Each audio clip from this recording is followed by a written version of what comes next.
જ પ્રતિપાદન કર્યું છે. વિરાટમાં અધ્યાત્મ, અધિદેવ, અધિભૂત, તદાત્મકપણાને પામ્યા છે, છતાંય તે સ્વરૂપ ઉપાસના કરવા યોગ્ય નથી. ઉપાસના કરવા યોગ્ય સ્વરૂપ તો એનાથી વ્યતિરેક છે. નારદ સંકાદિક રૂપે વર્તે છે, એની રીતને પણ જાણવી જોઈએ. પછી તે જ દિવસે માણાવદરથી દેવજીભાઈ અને પુરુષોત્તમભાઈ સ્વામીને તેડવા આવ્યા. પછી મોટરમાં બેસીને ગામ માણાવદર પ્રેમજીભાઈ મારડિયા માંદા હતા, તેથી ત્યાં પધાર્યા ને તેને ઘેરે વિરાજમાન થયા અને સંત હરિભક્તોની સભા બેઠી હતી. પછી સ્વામીએ વાત કરી છે. પ્રથમનું 23મું શ્રીજી મહારાજનું કૃપા વાક્ય છે, કારણ કે શ્રીજી પોતાની મેળ જ બોલ્યા છે. જેવી પ્રગટ પ્રમાણ ભગવાનની મૂર્તિ છે તેવી અતિશય પ્રકાશયુક્ત દેખે, જેમ પંચાળાના 7મામાં કહ્યું છે તેમ માયિક પદાર્થ અમાયિક થઈ જાય છે. પછી સ્વામીએ ભૂદેવ વલ્લભજીભાઈ મહેતાને પ્રશ્ન પૂછ્યો છે, ઓલી અક્ષરધામની મૂર્તિમાં અધિકપણું છે કે પ્રગટ પ્રમાણ મૂર્તિ તેમાં અધિકપણું છે? તેનો ઉત્તર વલ્લભભાઈએ કર્યો છે, જે ધામને વિશે રહી જે મૂર્તિ અને આ પ્રગટ પ્રમાણ શ્રીકૃષ્ણની મૂર્તિ તેમાં અધિકપણે સાદ્રશ્યપણું છે. પછી સ્વામીએ વાત કરી છે, બ્રહ્માંડ તેના અધિપતિ તેને, બ્રહ્માંડ તેના ભગવાન તેને આવી સ્થિતિ નહોતી થઈ તો જ દેશકાળ લાગ્યા. ભય મટી જાય તો કામ થઈ જાય. જેથી ભગવાનની પ્રાપ્તિ નહોતી થઈ, સત્સંગ ઓળખાણો નહોતો, તેથી પણ કાળ, કર્મ, માયા આપણને નડ્યા નથી, તો આજ કેમ નડી શકશે? એ તો આપણી સેવા કરે છે. માયા તો છે, જ્ઞાન, વૈરાગ્ય છે, પણ આ પાકા ભક્તને નડે નહીં. પણ પૂર્વે કહી જે સ્થિતિ કેમ થાય? તો ભગવાનના ભક્ત તો બ્રહ્મની જ મૂર્તિ છે, એને કોઈ નડી શકે જ નહીં. લૌકિક દેહમાં અલૌકિક દેહની પ્રાપ્તિ થઈ, ભૌતિક તેમાં અભૌતિક તેનો મેળાપ થયો. કર્યું તો ભગવાનનું જ થાય છે, પણ માનવું બહુ કઠણ છે. ભગવાનને પ્રતાપે કરીને ભગવાન તેના ભક્ત તેનું પણ કર્યું થાય છે. એક એક ભક્ત છે, 8 બ્રહ્માંડ તેને ઉપાડીને લઈ જાય એવા છે, પણ ભગવાનને લઈને ભક્તની મોટાઈ છે. ભગવાનના ભક્તો ઓળખવા બહુ કઠણ છે. ઠીક, ભજન કરજો અને હિંમત રાખજો. ભગવાન તે ભક્ત તેને માટે અક્ષરધામમાંથી પણ આવે છે. આ દેહે કરીને કાળકર્મ માયાનો ભય નથી, પણ ભગવાનના ભક્તનો ભય લાગે છે, કારણ કે ન ઓળખાય ને કદાચ દ્રોહ થઈ જાય તો બહુ ભૂંડું થાય. બહુ કાળ કરેગા સત્સંગા તો બહુ તો સંશય કા ભંગા. ગમે એટલું તપ કરીએ પણ સ્વામિનારાયણની મોજડી ઉપાડવા મળે તો એ સારું ગણાય. અક્ષરધામના મુક્તની મોટ બહુ જબરી છે, બહુ જબરી છે. બહુધા શાસ્ત્રમાં પુરુષને જ પુરુષોત્તમ કહ્યા છે. અક્ષરધામનો કનિષ્ઠ મુક્ત છે, વાયસરોય રાજા ન કહેવાય, પણ મોટાઈ જબરી છે. પછી પ્રેમજીભાઈને વાત કરી જે ફિક્કર નહીં, માખણમાંથી મોવડાને ખેંચે એમ મહારાજ આપણને અક્ષરધામમાં તેડી જશે. એ પ્રમાણે વાત કરીને પછી પાછા પીપળાને વધાર્યા. ઇતિશ્રી કિરણ 48મું, કિરણ 49મું જ્ઞાન સ્વરૂપી વિચાર પિંડ બ્રહ્માંડનું મધ્ય બિંદુ છે. સંવત 2031ના શ્રાવણ સુધી પડવાને દિવસ પ્રાતઃકાળમાં સ્વામી શ્રી પીપળાના મધ્ય સભામંડપમાં વિરાજમાન થયા હતા ને સંત હરિભક્તોની સભા ભરાઈને બેઠી હતી. પછી દેવપ્રસાદ સ્વામીએ સુધા સિંધુનો 24મો તરંગ વાંચ્યો. તે ઉપર સ્વામીએ વાત કરી છે, જ્ઞાનની સ્થિતિ બહુ જબરી છે, આત્મનિષ્ઠાની સ્થિતિ છે, ધર્મની સ્થિતિ છે, વૈરાગ્યની સ્થિતિ છે, પણ જ્ઞાનની સ્થિતિ તો ઓર છે. બીજા 6 ધામ તેના મુક્ત છે, એક રસ ચૈતન્ય ભાષે છે, પણ મૂર્તિ ન દેખાય તો જ્ઞાનની સ્થિતિ ન કહેવાય. આવી સ્થિતિ થવાનું કારણ શું? તો જેવી પ્રગટ પ્રમાણ ભગવાનની મૂર્તિ છે, તે મૂર્તિ તેનું ધ્યાન કરે તો એવી સ્થિતિ થાય. ફક્ત મૂર્તિ દેખાય તોય પણ ભક્તિનિષ્ઠા કહેવાય, જ્ઞાનનિષ્ઠા ન કહેવાય. ને પ્રાપ્તિ તો ગોલોકધામની થાય છે. અને બ્રહ્મરૂપ વસ્તુ તો માયામાં આવે તો માયાને પણ બ્રહ્મરૂપ કરી મૂકે. બ્રહ્મ તો કાષ્ઠપાષાણને પણ હાલે ચાલે તેવું કરી દે. માટે ક્યારેક મૂર્તિ પણ દેખાય ને ક્યારેક તેજ પણ દેખાય, તે જ્ઞાન તેની સ્થિતિ છે. અક્ષરધામ તેમાં પુરુષોત્તમ દેખાય ને ધર્મ તે પણ દેખાય, વૈરાગ્ય તે પણ દેખાય, આત્મનિષ્ઠા તે પણ દેખાય. આમ 2 વાણા દેખાય છે. અષ્ટાંગ યોગમાં વધુ લગ્ની લાગે અને ભગવાન ને ભગવાનના ભક્ત તેને વિશે વૃત્તિ ગૌણ થઈ જાય છે. બ્રહ્મરૂપ થાય પણ ગુણ ન જાય. સૂર્ય માથે આવે ત્યારે 10 દિશા નક્કી થાય. 50 વર્ષ પછી જ્ઞાન થાય. એ જ્ઞાન સાચું છે. અક્ષરધામ તેમાંથી પુરુષ વીઠો તે એક થઈ. બૌદ્ધા શાસ્ત્રમાં પુરુષ તેને પુરુષોત્તમ લખ્યો છે.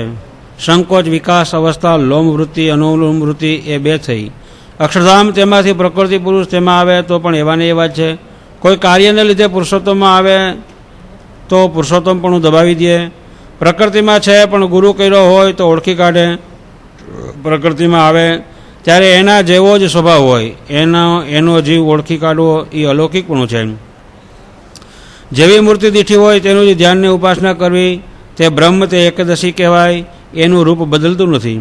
બ્રહ્મ તે જીવ વિશ્વરૂપે થતું નથી, જ્ઞાન થાય પણ 7-8 વર્ષ સુધી જાણપણામાં રહે ત્યારે પ્રમાદ અને મોહ ટળે, ત્યારે સાચું જ્ઞાન થાય. મોહ ટળ્યા પછી જ્ઞાન થાય છે તે પછી પોતા જેવો જ થઈ જાય, પોતે ગમે તેવો થાય તો પણ મહિમાનો અવધિ ન આવે તો થાય. જ્ઞાન થાય ત્યારે આ જીવ ગરડો થાય છે, તે સૂર્ય માથે આવે છે. તે 10 ઇન્દ્રિયો, તે 10 દિશાઓ, તે 10 ઇન્દ્રિયોના લક્ષણ, તે પોતપોતાના વિષયમાં પ્રવર્તવું. બધી ઇન્દ્રિયોમાં જુદા જુદા વિષયનું જ્ઞાન છે. સ્થિર બુદ્ધિ, અસ્થિર બુદ્ધિ શીશનું તેને આધારે છે. તે 10 દિશાઓના ભાવ તેને છોડીને અક્ષર તે ભગવાનની સેવા તેમાં વર્તે છે, ત્યારે એની સ્થિતિ તેમાં ગણાય. બ્રહ્માંડ કાંઈ નાના થઈ જતા નથી. 8 આવરણ સોતા જ છે, પણ અક્ષર તેની મહત્તા આગળ બ્રહ્માંડ તે નાના થઈ જાય છે. અક્ષર ગમે તેમાં આવે તો પણ એવું ને એવું જ રહે છે, પણ એની મહત્તા તેમાં ફેર પડતો નથી. અક્ષર તેની મોટાઈ તો આમ છે. અક્ષરે સભા સમું જોયું, એમાંથી એક પુરુષ ઊભો થયો. બહુધા શાસ્ત્રમાં પુરુષને જ પુરુષોત્તમ કહ્યો છે. પુરુષેણાત્મ ભૂતેન વીર્યમાં ધત્ત વીર્યવાન. સર્વકારણના કારણને અક્ષરાતીતને પુરુષોત્તમ એવા જે વાસુદેવ ભગવાન તે મહાપુરુષ રૂપે કરીને મહામાયાને વિશે વીર્યને ધારણ કરે છે. પછી પાછા પુરુષોત્તમ કહ્યા છે. વાસુદેવ તે છે, તે અક્ષર તે છે. વિરાટમાંથી અવતાર સંભવે, પણ એને વિશે વાસુદેવ તે આવીને વિરાજમાન હોય ત્યારે. વનમાં રહીને તપ કરે છે, એના સરખો અમારા જીવનો ઢાળો છે. જીવમાં ગમે છે. બીજા અમને શ્વેતદીપના મુક્ત ગમે છે. બદ્રિકાશ્રમ તેના મુક્ત તે પણ ગમે છે. ઋષભદેવની જેમ તે ગમે છે. અક્ષર, મુક્ત અને પુરુષોત્તમ ત્રણેય પાસેથી એક જ વસ્તુ મળે છે. ત્રણેય આ બ્રહ્માંડ તેથી પર છે. એકને સમજો, બીજી 2 વસ્તુ સમજાઈ જાય, પણ અક્ષરને સમજો તો જ પુરુષોત્તમ જણાય એમ નથી. મુક્તને જાણો તો જ પુરુષોત્તમ જણાય એમ પણ નથી. એક જાણીએ એટલે બીજા 2 જણાઈ જાય છે. આ વાત વચનામૃતમાં મજબૂત છે. એમાં ભેદ તો બહુ જ છે. પુરુષોત્તમ, અક્ષરધામ ને અક્ષરની વડાઈ ને મુક્તની વડાઈ. અક્ષરધામ લોકાંતર અને પૃથ્વી છે. બ્રહ્મરૂપ ન થઈએ અને પુરુષોત્તમને જાણીએ તો એક વસ્તુ ખંડન થઈ જાય છે. અક્ષરરૂપ તળાવ છે, ત્યાં ડૂબકી મારે, પછી પોતાની ઈચ્છા આવે ત્યાં જ અવતાર ધારણ કરે છે. નિર્વિકલ્પ સ્થિતિને પામે તો જ્યાં જ્યાં દ્રષ્ટિ જાય ત્યાં ત્યાં પરમાત્માને દેખે. તે ઉપર સ્વરૂપાનંદ સ્વામીની વાત કરી. મેરુની ટોચેથી જગત ખોટું છે, બ્રહ્મ સબર ભર્યો છે એમ કહે છે, તે સાચું છે. તે ઉપર પીઠવાચાળવાળા દેવસિંહ ભગતની વાત કરી. પછી વળી વાત કરી જે ભગવાનના ભક્ત સાથે બેસવું, એકબીજાનો મહિમા સમજવો. પાછી વૃત્તિ ભક્તની કહેવાય અને બહાર વૃત્તિ અસુરની કહેવાય. બહાર વૃત્તિ એટલે બગડાની વૃત્તિ. પોતાનો અવગુણ લેવો અને બીજા ભગવાનના ભક્તોનો ગુણ લેવો. પછી વળી સ્વામીએ વાત કરી છે કુત્સિત વાણીને ગ્રહણ કરવી, પણ સોજાળી વાણીને ગ્રહણ ન કરવી. જ્યારે આપણા સ્વભાવનું ખંડન કરનાર તેમાં હેત છે, પ્રકાશ થયો કહેવાય છે. આવી રીતે ભગવાનનું સ્વરૂપ સમજાશે ત્યારે પંચવિષી જીત્યામાં પ્રયાસ નહીં પડે. વઢે એ જ મારો મિત્ર છે અને વખાણે છે એ જ મારો શત્રુ છે. મુક્તાનંદ સ્વામી જેવો હોય ને જો જાપરો રાખે તો એનો સંગ પણ ત્યાગ કરવો. પછી તે દિવસે જેમાં પછી સ્વામીએ પ્રથમના 11ની વાત કરી છે. પૂર્વે જે વિશે ભોગવ્યા હોય, દીઠા હોય, સાંભળ્યા હોય તેની જે અંતઃકરણને વિશે ઈચ્છા વર્તે તેને વાસના કહીએ. જોગ ન થાયની ઈચ્છા વર્તે તો એને પણ વાસના કહેવાય, પણ જોગ થયા પછી ઈચ્છા વર્તે તો એને શું કહેવાય? પદાર્થનો જોગ થાય ત્યારે જો ભૂંડા ગાઢ થાય તો એ મનનો જ વાંક છે, અને જેને સદાય ભૂંડા ગાઢ થયા કરે તો એને જીવનો જ વાંક છે. પછી તે દિવસે સાંજે જીરાવાળા મોહનભાઈએ વચનામૃત મધનું 63મું વાંચ્યું. તે ઉપર સ્વામીએ વાત કરી જે અંતઃકરણની વૃત્તિ એ જ જીવની વૃત્તિ છે. તે ઉપર વાત કરી જે જીતમ જગત કેન મનોહી એ નામ. જેણે મન જીત્યું તેણે સર્વ જગત જીત્યું. ઇન્દ્રિયો થકી જ પંચવિષયની ઉત્પત્તિ થાય છે. માટે જો મન ઇન્દ્રિયો સુધી ન આવે તો મન જીત્યું કહેવાય. માટે અંતઃકરણની વૃત્તિ એ જ જીવની વૃત્તિ છે. એમ કઈ રીતે કહી શકાય? કારણ કે મન ઇન્દ્રિયો સુધી ન આવે તો જ મન જીત્યું કહેવાય. માટે દ્રષ્ટા અને દ્રશ્યના મધ્યમાં રહેલો જે વિચાર છે તે સાક્ષી તેનો છે, સત્પુરુષનો આપેલો છે. તે વિચાર કેવો છે? તો યોગ્ય અયોગ્યના વિચારવાળો, ધર્મ અધર્મના વિવેકવાળો વિચાર છે. સાક્ષી તેનો છે. અને મન તેનો વિચાર, તે મા બાપ તેનો વિચાર, તે જગતના માણસ તેનો વિચાર એ તો સારા નરસાનો છે. માટે પૂર્વે કહ્યા જે વિચાર એનાથી જ ઇન્દ્રિયો ધર્મને માર્ગે યોગ્ય માર્ગે ચાલે. માટે અંતઃકરણની વૃત્તિ એ જ જીવની વૃત્તિ છે. દ્રષ્ટા અને દ્રશ્યના મધ્યમાં સત્પુરુષ તેનો વિચાર આપેલો છે. તે જ્યારે સ્થિર થાય ત્યારે અંતઃકરણના 4 વિભાગ તેની ક્રિયા આળસી જાય તેની ક્રિયા જાણી શકાય. ઇન્દ્રિયો તેને જ યોગ્ય અયોગ્ય ધર્મ અધર્મ તેનું જાણપણું થઈ જાય. એ જીવ તેની જ શક્તિ છે. સાક્ષી સત્પુરુષ તેનો આપેલો જે વિચાર તેની શક્તિ છે. એટલી વાત કરીને સંધ્યા આરતી થઈ તે દર્શન કરવા બધાર્યા. ઇતિશ્રી કિરણ 49. કિરણ 50. જ્ઞાન સ્વરૂપી વિચારથી સ્થૂળ સૂક્ષ્મના ભાવ ટાળવાનું. સંવત 2031ના શ્રાવણ સુધી બીજને દિવસ પ્રાતઃકાળમાં પૂજ્ય સ્વામી ગામ શ્રી પીપલાણામાં સભા મંડપમાં વિરાજમાન હતા ને સંત હરિભક્તોની સભા બેઠી હતી. પછી દેવપ્રસાદ સ્વામીએ સુધા સિંધુનો 25મો તરંગ વાંચ્યો. તે ઉપર સ્વામીએ વાત કરી છે ધર્મ હોય પણ વૈરાગ્ય અને આત્મજ્ઞાનની જરૂર પડે છે, કારણ કે વૈરાગ્ય અને આત્મજ્ઞાન તેનાથી પૂર્ણપણું થઈ જાય છે. દેહભાવ છે અને આત્મજ્ઞાન છે, બહુધારા છે ને તે એક ધારા છે. ધર્મ તેથી આ લોક તેમાં સુખી થવાય છે, બહુધારા તે થાય છે. તે એનાથી પૂર્ણ કામ ન થવાય. મન નિર્વાસનિક થાય તો અષ્ટાંગ યોગ વગર સાધ્ય સધાઈ જાય. તેને નિરોધે કરીને પ્રાણનો નિરોધ છે. બધી ઇન્દ્રિયો તેના પ્રવાહ તે જુદા જુદા છે. તે બધા ભગવાનના સ્વરૂપમાં એક થાય તેનું જ નામ સમાધિ. માટે બહુધારાને દાટો દઈ દો, એક ધારા કરો. ઇન્દ્રિયો અંતઃકરણ રૂપ સામાન તે બહુ જબરો આપ્યો છે. એની કિંમત થઈ શકતી નથી, પણ એ કિંમત બહુધારાથી વેડફાઈ જાય છે. માટે જો ચિત્ત નિર્વાસનિક થાય તો વગર અષ્ટાંગ યોગ સિદ્ધ થઈ ગયો કહેવાય. બધાની કિંમત કરતાં શીખો, પણ ભગવાનની અને ભગવાનના ભક્ત તેની કિંમત કરતાં ન શીખો. ઇન્દ્રિયો અંતઃકરણ તો અક્ષરધામ ત્યાં જવા માટે વળાવ્યા છે, પણ આ જીવ વિષય ભોગમાં વેડફી નાખે છે. ઇન્દ્રિયો અંતઃકરણ ભગવાને આપ્યા, વળી કુસંગ કર્યો. વિષય તેમાં ધારા છે, એ જ ઇન્દ્રિયો છે. આ ઇન્દ્રિયો અંતઃકરણ તેનું સુખ માપ વિનાનું છે. તો ભગવાનના ધામમાં ભગવાનનું સુખ કેવું હોય છે? ભગવાનના ભક્તોનું સુખ કેવું હોય છે? માટે પૂર્ણ કામ પણ થવું જોઈએ. કલ્પના તે બહુધારા તે નાશ કરવી છે. માટે સ્વધર્મે યુક્ત જે ભક્ત એ પોતાને આત્મા ન માને તો પૂર્ણ ન થાય.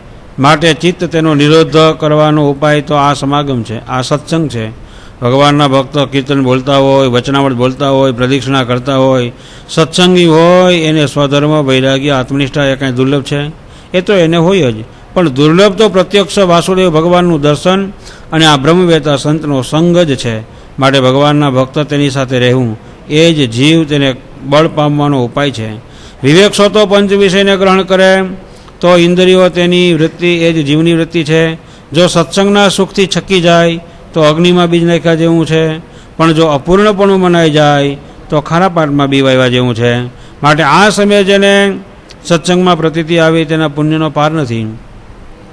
સ્વધર્મ છે, પણ વૈરાગ્ય વિના જગત ખોટું થતું નથી, ને આત્મજ્ઞાન વિના આ ખોખામાંથી નોખો પડતો નથી. એક ધારા છે, એનું જ નામ સમાધિ છે. એક ઇન્દ્રિયને બધી ઇન્દ્રિયોને અનુસરે એ તીવ્ર વેગ તે જ છે સમાધિ કહેવાય છે. ચિત્તનો નિરોધ થયો, ચિત્ત નિર્વાસનિક થયું, એ જ સમાધિ ગણાય. વૈરાગ્ય અને આત્મનિષ્ઠા એ સત્સંગીની તો જરાય કઠણ નથી. હળખેડમાં ઢેફું ગોતવું ન પડે. એમ સત્પુરુષની આજ્ઞામાં વર્તે એ જ આત્મસત્તા રૂપે વર્તે છે. તેની શક્તિ, એનો કેપ, એનું માપ નથી. પછી મોહનભાઈએ મધ્યનું 63મું વૃત્તાંત વાંચ્યું. તે પર સ્વામીએ વાત કરી છે. એક બાજુ જીવ છે ને એક બાજુ દેહ છે, ને બંનેની વચ્ચે મન છે. અંતઃકરણ પાસે વિવેક સાક્ષી પાસેથી આવ્યો છે. એ વિવેકથી મન ઇન્દ્રિયો સુધી આવતું નથી. એક બાજુ આત્મા છે, એક બાજુ માયાનું ટોળું છે, ને એ બે વચ્ચે જ્ઞાન સ્વરૂપી વિચાર છે. તે વિચારે કરીને સ્થૂળ દેહના વિષય ભોગ વિસરી જાય. તેમાં વિવેક આવે ત્યારે અંતઃકરણના 4 વિભાગની ક્રિયા જુદી જુદી દેખાય.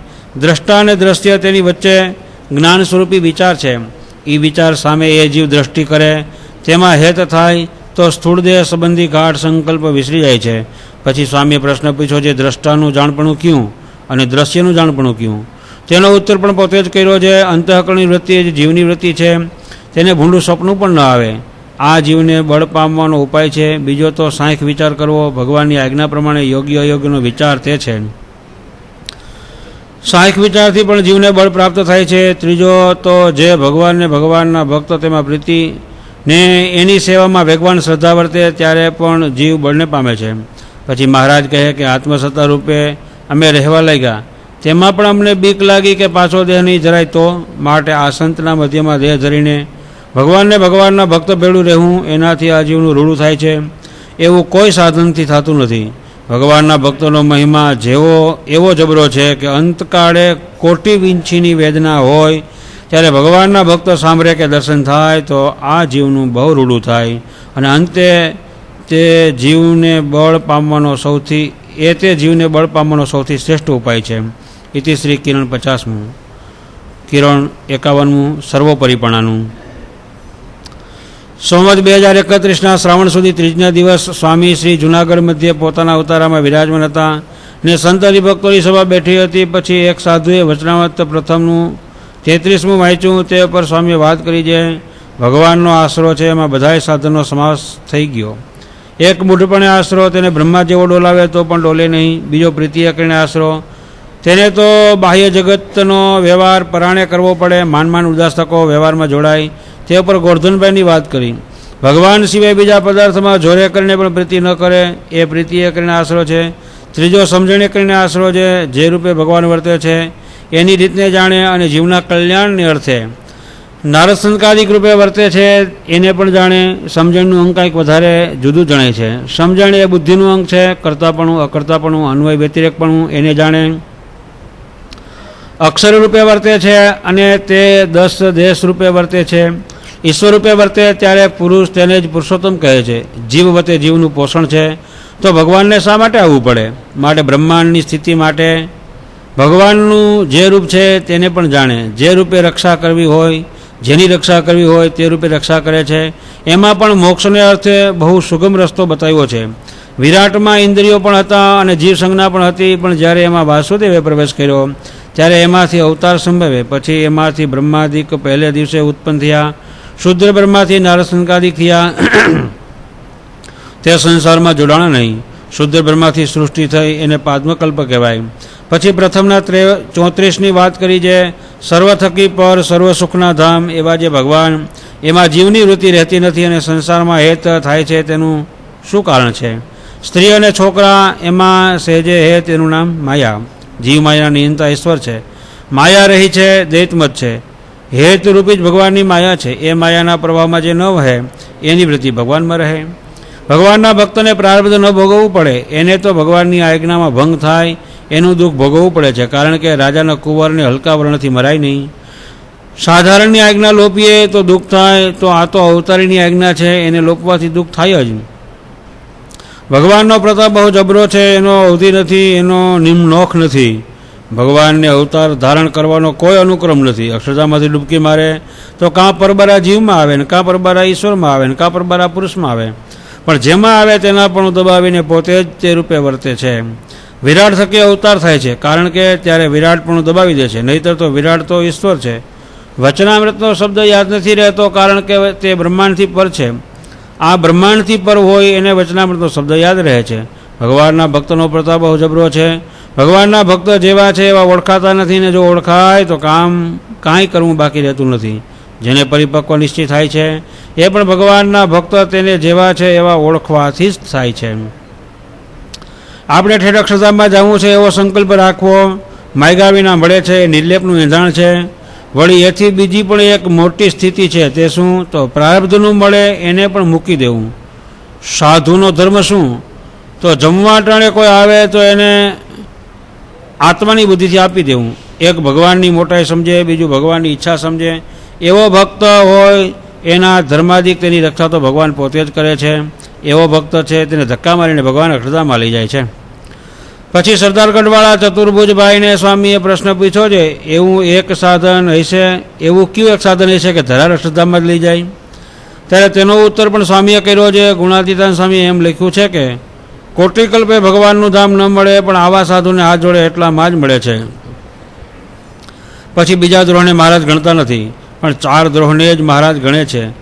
30 લક્ષણે યુક્ત જે સંત તેનો જે સંગ તે મન કર્મ વચને કરીને રાખે તો જેટલા કલ્યાણને અર્થે સાધન છે તેટલા સર્વે તે સંગમાં આવી જાય છે.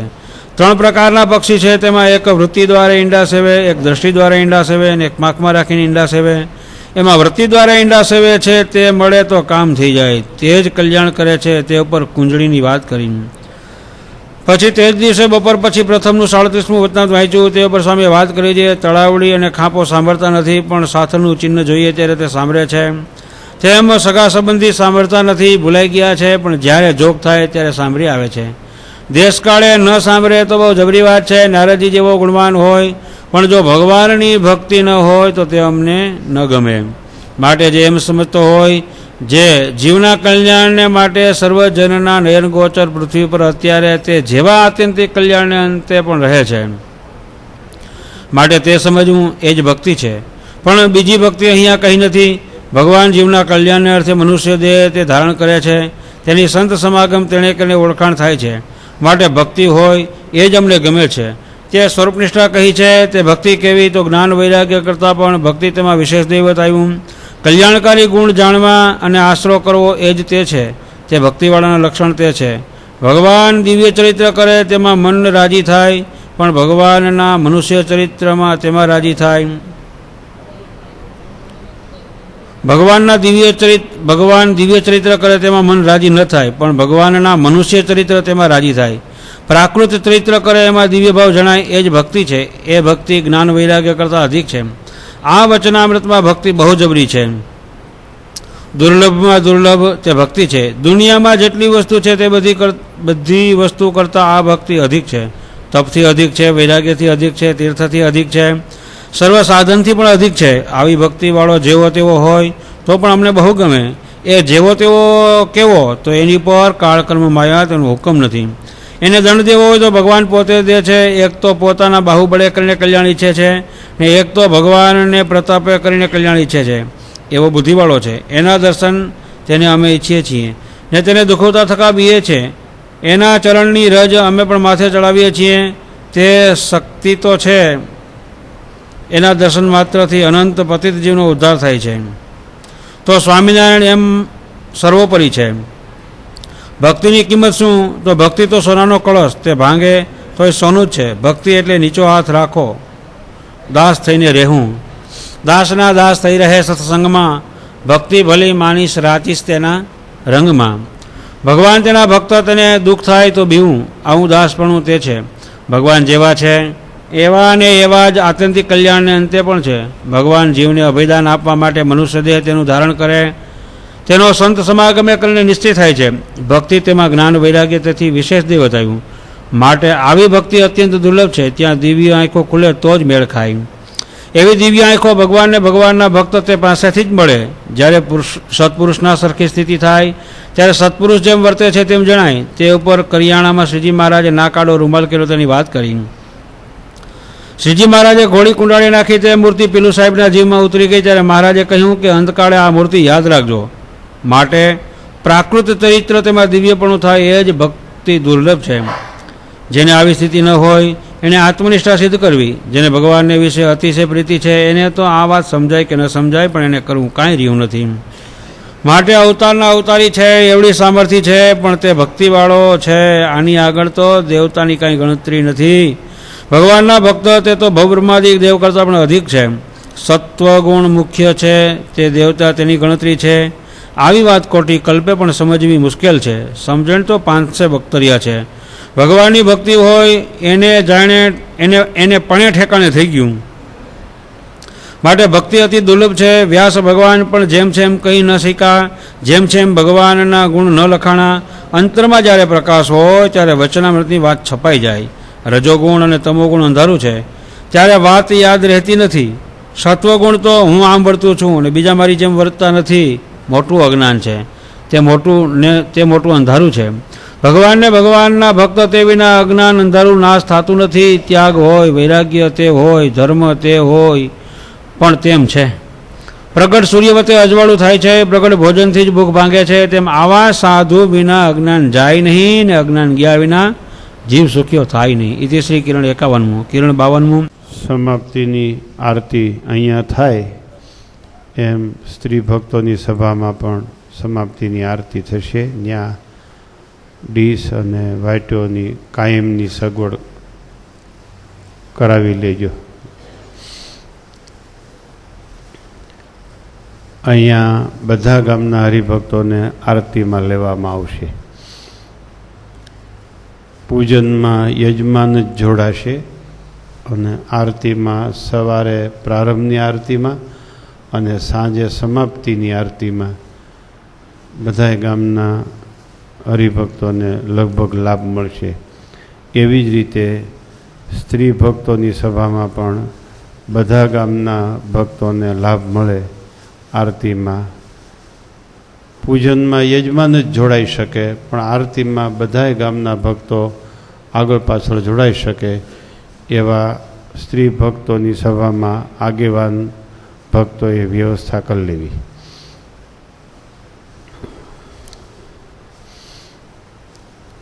આજે સમાપ્તિની આરતીમાં યજમાનો જોડાશે. તદુપરાંત રમેશભાઈ કાપડિયા, જયસુખભાઈ દુધાત, ગોપાલભાઈ સુખડિયા અને ભરૂચના નિરંજનભાઈ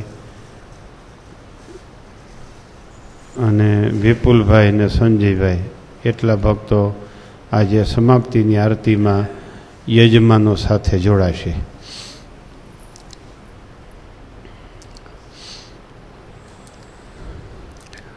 બહુ વાત આવી સાક્ષાત સવિતામાં.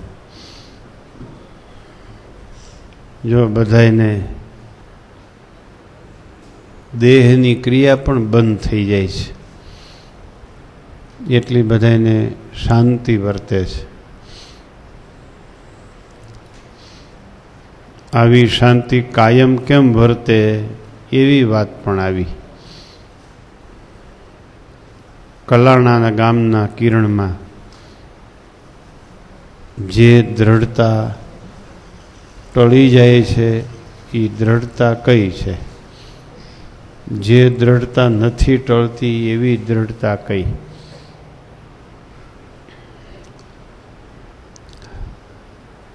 ઉત્તમ દ્રઢતાને પણ ડગાવી દે એવો દેશકાળ કયો?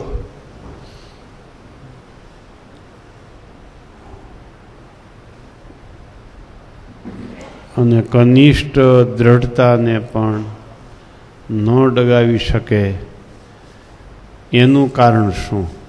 બહુ પ્રશ્ન સમજવા જેવો છે. તમારી ઉત્તમ દ્રઢતાને કોઈ ડગાવી શકે અને ડગી જાય તો ઉત્તમ દ્રઢતા કહેવાતી હશે?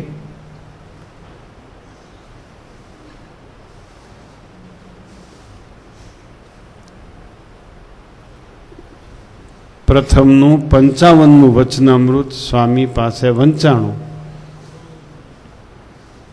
એના ઉપર સ્વામીએ આ પ્રશ્ન કર્યો છે. શું પ્રશ્ન કર્યો છે? મને હજી આત્મવિશ્વાસ નથી પ્રશ્ન બોલવામાં. જ્ઞાન સ્વામી,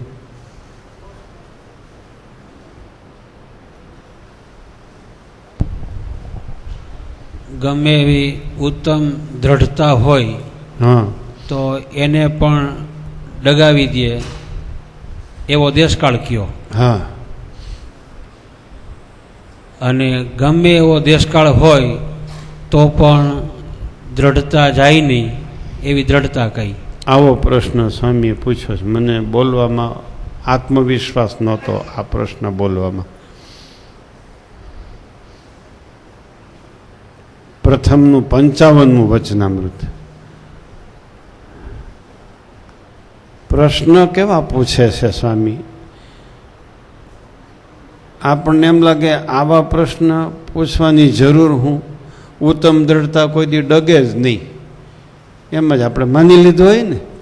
તમારામાં ઉત્તમ વૈરાગ હોય, ઉત્તમ ભક્તિ હોય, ઉત્તમ શ્રદ્ધા હોય, ઉત્તમ જ્ઞાન હોય, ઉત્તમ આત્મનિષ્ઠા હોય, એ ડગે કોઈ દી? તો જ એને ઉત્તમ કહેવાય. તો જ એને ઉત્તમ કહેવાય. છતાંય સ્વામી બાપા એવો પ્રશ્ન પૂછે છે કે ઉત્તમ દ્રઢતાને પણ ડગાવી દે એવો દેશકાળ કયો? લ્યો, ઉત્તમ દ્રઢતાને પણ ડગાવી દે એવો દેશકાળ કયો?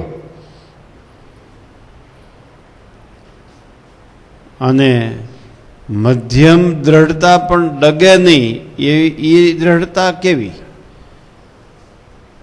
નકર મધ્યમ અને કનિષ્ઠ વિચારો તો ડગી જાય તો એ ડગે નહીં. જો આવો પ્રશ્ન પૂછ્યો છે. આ તમારા કલાણા ગામની વાત છે હો વલ્લભભાઈ. ક્યાં પ્રસંગે ખબર છે? હા, બેંકનું ઉદ્ઘાટન કરવા સ્વામી બાપા કલાણા પધાર્યા. વલ્લભભાઈ પટેલ, કિસાન મજદૂર લોક પક્ષના સ્થાપક, સણોસરામાં એની સ્થાપના થઈ એ પક્ષની. અને એ ત્યારે સ્વામીના દર્શન કરવા માટે આવ્યા એ વૈશાખ મહિનામાં. પછીના શ્રાવણ મહિનામાં કોઓપરેટિવ બેંકનું ઉદ્ઘાટન કરવા વલ્લભભાઈ સ્વામી બાપાને કલાણા લઈ ગયા. ત્યારે કલાણામાં આ વાતો થઈ છે. અહીંથી ધોરાજીથી 25 કિલોમીટર કલાણા થાય. અહીંથી 30 કિલોમીટર થાય કલાણા. આ દ્રઢતામાં કલાણાના ભક્તો પણ આવી શકશે. આપણે વાત કરીએ છીએ એમાં.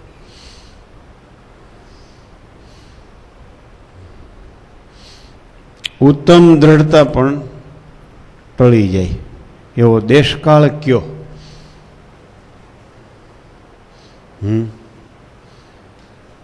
ઉત્તમ દ્રઢતા ટળી જાય કે?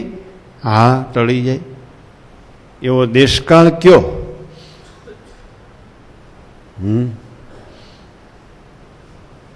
ગજબ પ્રશ્ન પૂછ્યો છે. પ્રશ્ન પૂછનારમાં જ્ઞાન સંબંધી વિષયમાં કેટલી સ્વતંત્રતા હશે એવું સાબિત થાય છે.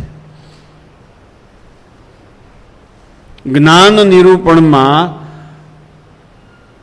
આ પુરુષની કેટલી સ્વતંત્રતા હશે એમ સાબિત થાય છે. આ પ્રશ્ન પૂછ્યો છે એના ઉપરથી. ભક્ત ચિંતામણી વચનામૃતમાં અધિક શું? આવો પ્રશ્ન ક્યાંય હોય? પૂછાય? કોઈ પૂછી શકે?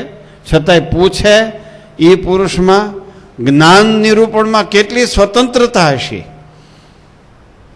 એને એના જ્ઞાનમાં કેટલો આત્મવિશ્વાસ હશે.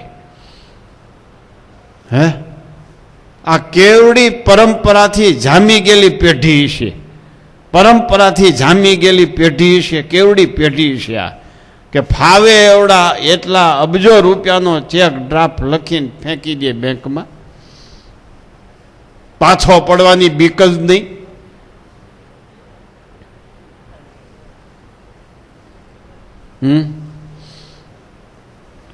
સમજાય કાંઈ? આ કાંઈ સમજ્યા વગર નથી આ લઈને અમે બેઠા. આ લાખો રૂપિયાને ખર્ચે છપાયું અને આ અડધી કિંમતે દઈને હજી 30 તારીખે એની અડધી કિંમતે આ ગ્રંથ મળવાનો છે. અટાણે કોઈ લેવો એટલે લેતા નહીં. એનું નામ જ મહિમા કહેવાય ને. નકર તો બીવે આગળી જાહેર ન કરાય, કોઈ લેહ નહીં આગળી. અરે તમારે દઈ જ દેવું છે તો દઈ દો ને. ગાંઠિયું વાળીને હું બેઠા છે. 30 તારીખે આ ગ્રંથ હજી અડધી કિંમતે મળશે. ફક્ત 30 તારીખે એક જ દિવસ.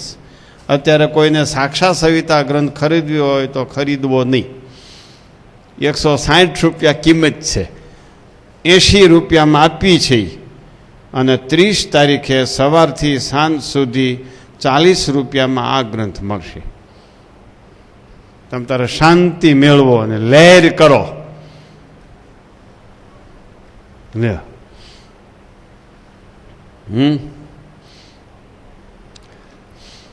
પ્રશ્ન પૂછનારની મહત્તા હું તમને સમજાવું છું.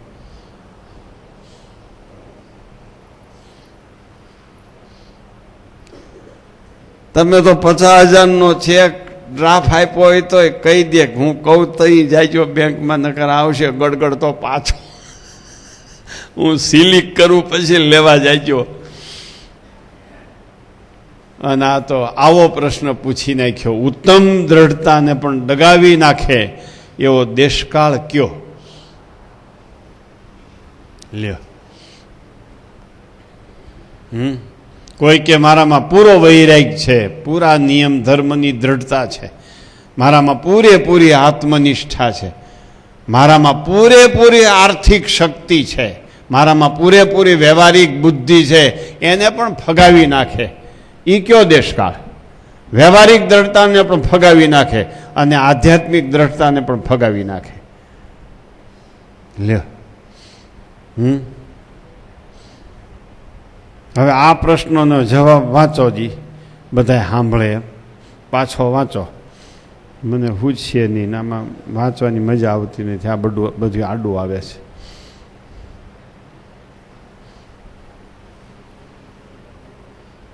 બહુ અગત્યનો પોઈન્ટ ચર્ચાય છે ભાઈ. હજી હું તમને દ્રષ્ટાંતથી આ પ્રશ્નનું સ્પષ્ટીકરણ કરાવું. શ્રીજી મહારાજના વખતમાં ઘણાય સંતો એવા હતા લોટમાં પાણી નાખી રાબડું કરીને પી જતા હતા.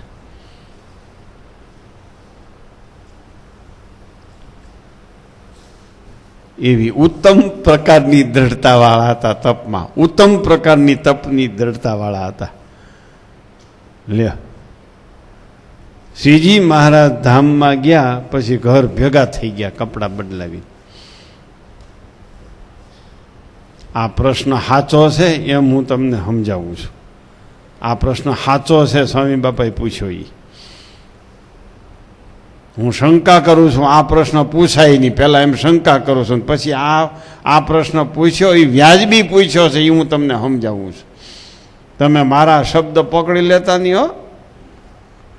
ન્યાલય થઈ જાઓ પકડશો તો, અને એકાદો શબ્દ પકડી રાખશો તો બેહાલી થઈ જાઓ. આગળ પાછળનો સંબંધ જાળવજો, આગળ પાછળના શબ્દની કડીઓ વિચારજો, આગળ પાછળના પ્રશ્ન અને પ્રશ્નોત્તરો વિચારજો. કોઈ શબ્દ પકડી ન લેતા. અને હું તો પટ્ટાબાજી રમતલ છું, કાલે કાંઈ પાછો શબ્દ બદલાવીને આવીશ. એને જ્ઞાન કહેવાય. જ્ઞાની ક્યાંય બંધાય નહીં, ગમે એટલા માણસ સાંભળતા હોય તોય બંધાય નહીં જ્ઞાની. કહી દો લ્યો હવારની વાતમાં વતનામૃતને અધિક કીધું કે ભક્ત ચિંતામણીને અધિક કીધી, કહી દો કોણ કહી દે એમ. એટલે બહુ પકડી ન રાખશો કોઈ વાત. એટલે અહીંયા હું આ પ્રશ્ન તમને સમજાવું છું. આ પ્રશ્ન તમને સમજાવું છું કે શ્રીજી મહારાજની વખતે લોટમાં પાણી નાખીને રાબડા કરીને પી જાય એવા તપસ્વી સંતો હતા, ઉત્તમ તપની દ્રઢતાવાળા. શ્રીજી મહારાજ ધામમાં ગયા પછી બધાયનું તપ સંસારમાં વહી ગયું. તપનું કોઈ ફળ મળ્યું નહીં. આનું નામ અહીં સ્વામી બાપા પ્રશ્ન પૂછે છે કે ઉત્તમ દ્રઢતાને પણ ટાળી નાખે એવો દેશકાળ કયો છે? વાંચો લ્યો. પછી બોળકાવાળા લક્ષ્મણભાઈએ વચનામૃત પ્રથમનું 55મું વાંચ્યું. તે ઉપર સ્વામીએ વાત કરી છે, જીવને ભજન સ્મરણનો એક સરખો નિર્ધાર રહેતો નથી. એનું શું કારણ છે? દેશકાળ એવો ખરાબ છે કે ગમે એવી ઉત્તમ દ્રઢતા હોય તો પણ ઉડાડી દે. એ દેશકાળ કયો? અને ગમે એવો ખરાબ દેશકાળ હોય તો પણ દ્રઢતા ન જાય એ દ્રઢતા કઈ? અને સારા દેશકાળમાં પણ મન ડોળાઈ જાય એ દ્રઢતા કઈ? બરાબર. મધ્યમ દ્રઢતા ભગવાનને મોટાના રાજીપાથી દ્રઢતા એમને એમ રહે છે. લ્યો જો આ જવાબ આપી દીધો. મોટાના રાજીપાથી દ્રઢતા એમને રહી. ગમે એવો દેશકાળ આવે તો એ દ્રઢતામાં ફેર ન પડે. પછી આનો આ શબ્દ કેટલો સરસ આમ ફેરવી બોલી નાખે છે. ભક્તની ક્રિયામાં અરુચિ થઈ એટલે ઉત્તમ દ્રઢતા પણ દેશકાળમાં આવી જાય. બસ એટલી આમાં વાત આવી. આનું ચૈતન્ય છે. પાછા આનું કલેવર ગમે એવડું કર્યું હોય, આ જવાબ આપવાનું કલેવર ગમે એવડું ભલે બતાવ્યું હોય મોટાનો રાજીપો જેને થયો એની દ્રઢતા એમનેમ રહી. મોટાની ક્રિયામાં જેને અરુચિ આવી એ ગયો.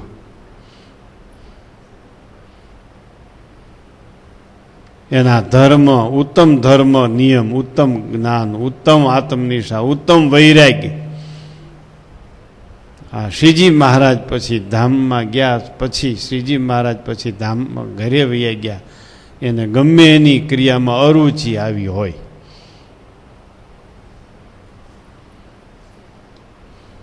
ગોપાળાનંદ સ્વામી વડોદરામાં એક ઘરે થાળ કરવા ગયા અને ઠાકોર જમાડવા ગયા. ત્યાં એક સાંખ્યોગી પણ આવ્યા. સ્વામીને સમાચાર મળ્યા ફલાણા મંદિરના સાંખ્યોગી આવ્યા છે. ગોપાળાનંદ સ્વામી કે સાંખ્યોગીને કહી દેજો લાડવા ખાવો જ નહીં હરખુરી. તે હરિભગતે કીધું સ્વામીએ તમને આમ સાવધાન કર્યા છે, લાડવા ખાશો તો હમું નહીં રહી. તો સાંખ્યોગી હામું કેવડાયું, સ્વામીને કહી દેજો તમે લાડવા ખાઓ તો હમું નહીં રહી. માથા ભારે હશે કોઈ ગજબની.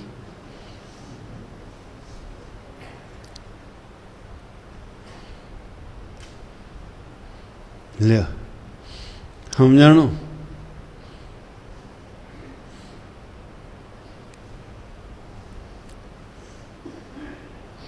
પછી એ સાંખ્યોગી વિસાજીને લઈને ઘર માંડીને બેસી ગઈ. ગોપાળાનંદ સ્વામી નો ઘરે ગયા. ખ્યાલ આવ્યો? ગોપાળાનંદ સ્વામી એને કહેવા માટે સમર્થ હતા, એટલે એને દ્રઢતામાં ફેર ન પડ્યો, મારું એમ કહેવાનું છે. સાંખ્યોગીની ક્રિયામાં અરુચિ થઈ ન કહેવાય ગોપાળાનંદ સ્વામીને, કારણ કે ગોપાળાનંદ સ્વામીની દ્રઢતામાં ન ફેર પડ્યો, સમજાય છે? પણ સાંખ્યોગીને ગોપાળાનંદ સ્વામીની દ્રઢતામાં અરુચિ થઈ એમ સાબિત થયું, કારણ કે વિસાજીને લઈને ઘર માંડીને બેસી ગઈ. જો એમ આ સત્સંગમાં જેને ભક્તની ક્રિયામાં અરુચિ થઈ એની દ્રઢતાનો મેળ રહેશે નહીં. આજે કીધું નથી મોબાઈલ બંધ રાખવાનું, એટલે મોબાઈલ ઉંકારા કર્યા જ કરે છે, ભાઈ આ અમને પોસાતું નથી. જેના મોબાઈલ વાગતા હોય એ મોબાઈલ બંધ કરી દો, અને જેને મોબાઈલ આવે એને કહી દો કે સાંજે ફોન કરજો. એ તમારી રીતે હું કહું છું, મારી રીતે સાંજે કરવાની જરૂર નથી. મારી રીતે તો 30 તારીખ બપોર સુધી ક્યાંય મોબાઈલ કરવાની જરૂર જ નથી. આ તમારી રીતમાં થોડોક ભળું છું તે સાંજ સવારે ફોન કરી લેવો. સભાટાણે તો હાવ ભાઈ બંધ હોવું જોઈએ. બહારના મોબાઈલ ને અંતરના મોબાઈલ બધાય.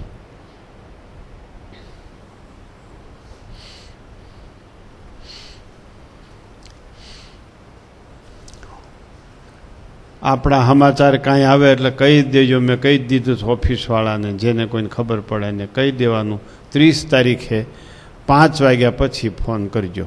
5 વાગ્યા સુધી નહીં, 30 તારીખે 5 વાગ્યા પછી. અને બહુ અગત્યનું હેત હોય, કામ હોય, અહીં આવી જવાનું, સ્પેશિયલ ગાડી બાંધી, એટલે ખબર પડે કે કેવું અગત્યનું કામ છે. એવા કોઈ નવરા નથી ભાઈ. ભજનમાં વિક્ષેપ કરો અને તમારું કામની મને ખબર છે, મારા છોકરાને દાખલ કરવો છે, આશીર્વાદ દો. મારી હાળીને બ્લડ કેન્સર થઈ ગયું છે, એનું કંઈક કરી દો. મારા છોકરાને પારણું બંધાતું નથી. ભાઈ તારા છોકરાને પારણું નહીં બંધાય, હું કામ મૂંઝાશો? તું ત્યાં જન્મ લેવાનો છો ભવિષ્યમાં, એટલી તને એમાં વાસના છે, હું કામ મૂંઝાશો? બીજો જીવ નહીં આવે તો તમે ત્યાં જન્મવાના છો. જરાય કોઈએ ચિંતા ન કર્યો છોકરા ત્યાં પારણું ન બંધાય, એટલે તમારે સમજી જ લેવાનું કે હું મરી જાય પછી મારા છોકરાને ત્યાં પારણું બંધાય. તમારે સમજી જ લેવાનું. અને એ પારણામાં આવેલો છોકરો એ તમે જ હો, એનો બાપ જ ત્યાં જન્મ હોય. એટલી વાસના છે. અને એના કરતાં મોટી વાસના તમારી, હું હાવ સાચી વાત કરી દઉં, આ સમાજની અટાણે દીકરીની વાસના મોટી છે. દીકરીને ન્યાય પારણું નહીં બંધાય તો તમે જ ત્યાં જન્મ લેવાના છો. સમજી જ લેવાનું, આમાં જરાય ફેર નહીં. એટલી તમારે દીકરા કરતાં દીકરીની લગન છે, એટલી દીકરીની વાસના છે. પણ ધ્યાન રાખજો, દીકરા સમજણા થાય પછી દીકરીના દોરડા બંધ કરી દેજો ખેંચવા, નકર વાંધા પડશે ઘરમાં. દીકરા કહી દે છે કે બાપા હવે અમને ખબર પડવા માંડી છે, હવે અમારી હારું રાખીને દીકરીઓને દેજો. આ પરિસ્થિતિ અટાણે સમાજની છે. છોકરાઓને હાહરાનું, બાઈ જાય હાથમ આઠમ કરવા, હાહરાને જમાઈ હોત જાય. હા, કૂતરા જેવા લબીડ્યા જ કરે છે. હાવ કૂતર્યો હોય ને બટકુક રોટલો જાય મેળા ન્યાય જાય. આમાં કેટલાક ગયા હતા હાહરાને હાથમ આઠમ કરવા. આમાં છે કોઈ ભાઈડા એવા? હવે એવું થઈ ગયું છો, બાઈની હારે પોતે હોત જાય હાહરાની હાથમ આઠમ કરવા.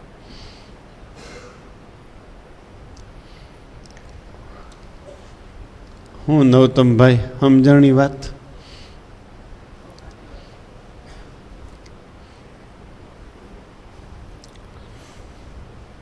ગોવિંદભાઈ, ક્યાં ભક્તની ક્રિયામાં અરુચિ ન કરવી? બોલો.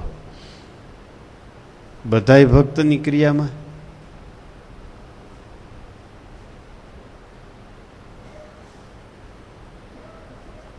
ગોપાળાનંદ સ્વામીનું દ્રષ્ટાંત આપ્યું, એમાં કાંઈ સમજાણું? ક્યાં ભક્તની ક્રિયામાં અરુચિ ન થવી જોઈએ? આપણાથી સમર્થ હોય એવા ભક્તની ક્રિયામાં તો અરુચિ થવી જ ન જોઈએ.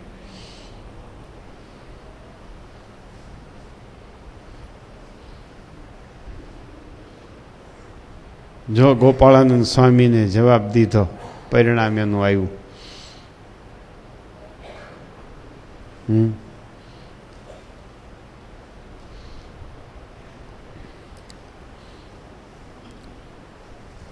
મુક્તાનંદ સ્વામી સેવ જમતા હતા.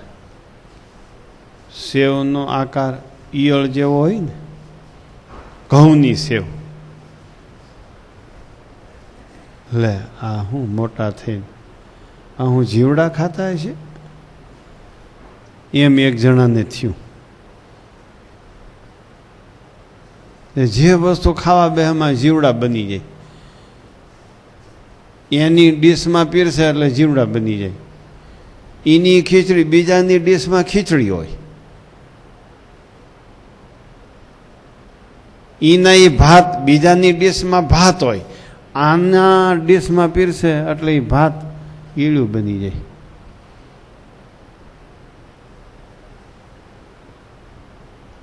એમ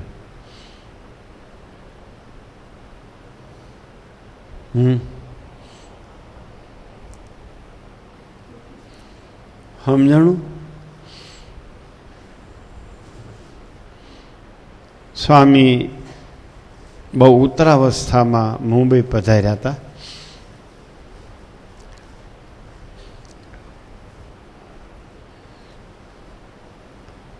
એકાશીમાં છેલ્લા પધાર્યા હતા. 85માં ધામમાં ગયા. 88 વર્ષની ઉંમરે પધાર્યા હતા મુંબઈ. વ્હીલચેર સાથે લઈ ગયા હતા અમે. પછી સ્વામી આમ પાઇટ ઉપર બેસે, ઢોલિયા ઉપર બેસો તો પગ લાંબા કરીને જ બેસતા. ગોઠણથી નીચે પગમાં બહુ જોઈએ એટલી ચેતના નહોતી, એવા પગ થઈ ગયા હતા. એટલે એક બોલ્યા સાધુ ઘૂમટમાં. એક સાધુ બોલ્યા, લ્યો જોગી સ્વામી તો લાંબા પગ કરીને જ બેસે છે.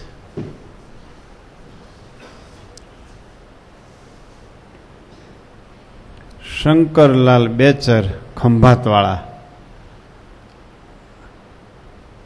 આ સાંભળી ગયા આ વાત. એણે કીધું, બોલતો નહીં હો, એટલી ઉંમરે સભામાં બેસો પછી બોલજો. એટલી ઉંમરે સભામાં જાઓ ને તે દી કહેજો જોગી સ્વામીને, બાકી કહીને ખોટનો ધંધો કરો માં. આવું બોલીને ખોટનો ધંધો કરો માં. એ કેવા છે એ અમને ખબર છે, તમને ન ખબર હોય, કારણ કે તમારા એના કપડાં હરખા છે. આ તમને ખોટ ગઈ. આના કરતાં તમારા કપડાં અમારા જેવા હોત તો તમને લાભ થાત. તમે એના જેવા કપડાં પહેર્યા છે ને એટલે તમે ન સમજી શકો. આ તમને મોટી ખોટ છે.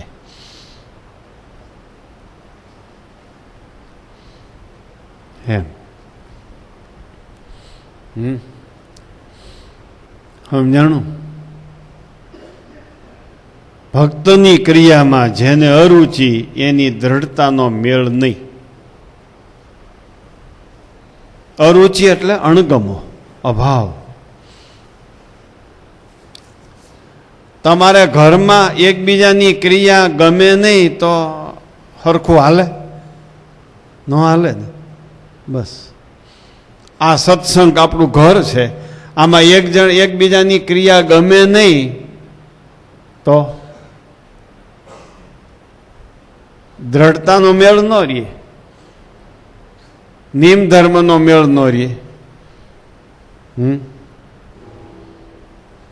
સમજણનો મેળ ન રહે, આત્મનિષ્ઠાનો મેળ ન રહે, વૈરાગ્યનો મેળ ન રહે.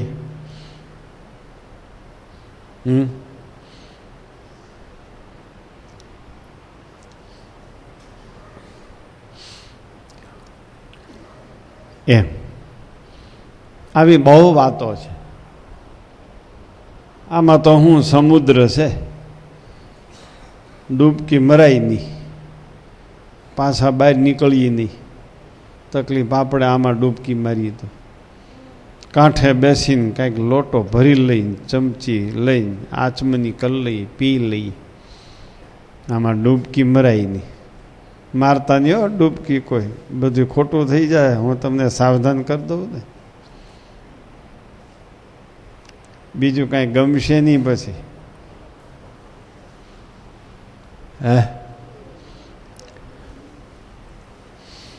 આવી કલાણામાં વાત આવી. અને આ દ્રઢતા કલાણાના ભક્તોમાં, ખાસ કરીને સૌજી ભગતના કુટુંબમાં. આ વલ્લભભાઈ સૌજી ભગતના દીકરા છે.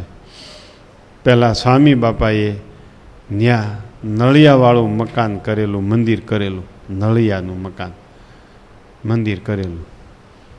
એ મંદિર પાડીને અમે 2 માળનું મંદિર કર્યું. નીચે બૈરાઓનું, ઉપર પુરુષોનું સ્લેબ ભરેલું. 10 લાખને ખર્ચે, 10-12 લાખને ખર્ચે. પણ માયા બહુ ખીજાતી હતી. માયા બહુ ખીજાણી. માયાને એમ થયું કે આ ગામમાં સ્વામિનારાયણનું નામ રહેવા દેવું નથી. આ મંદિર છે ને નળિયાવાળું, એને પાયામાંથી કાઢીને સ્વામિનારાયણનો કાંકરો અહીં રહેવા દેવો નથી આ ગામમાં. એવા હતા ત્યાં અસુર. અને હામા થયા. અને આ લોકો ઉપર કેસ કર્યા, કેટલું કર્યું.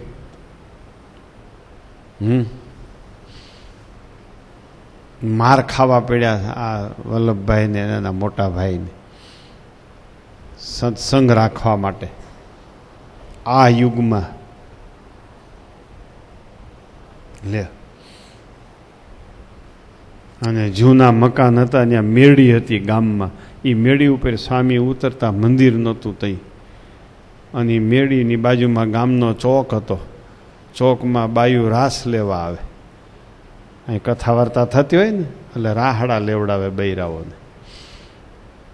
વિક્ષેપ કરવા સારું.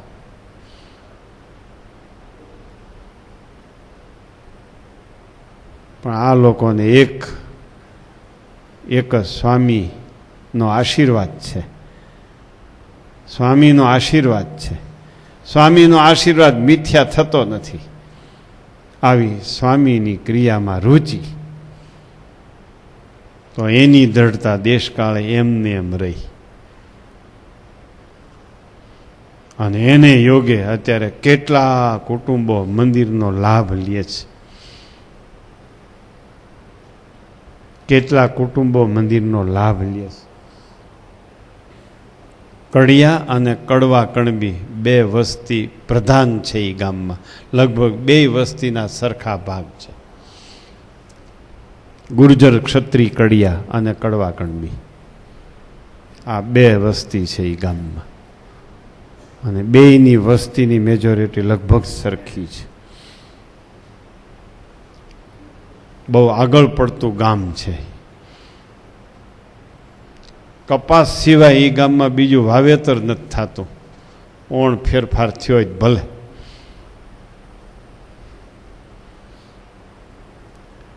અને સ્વામી બાપાએ આશીર્વાદ લઈ લીધા હતા ગામના આગેવાનોએ. કડિયા અને કણબી બેયને ઝઘડો ચાલતો હતો, કેસો ચાલતા હતા. બસો ભરાઈને કોર્ટની તારીખ હોય તે દી જાય આખું ગામ.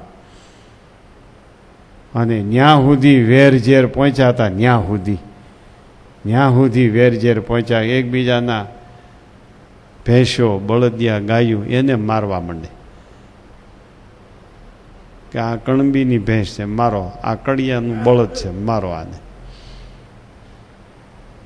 ભાઈ સ્વામી એમ દેશ લેવલના રાજકારણીઓ એ ગામમાં આવી ગયા હતા. દેશ લેવલના રાજકારણીઓ, કોઈથી પત્યું નહોતું.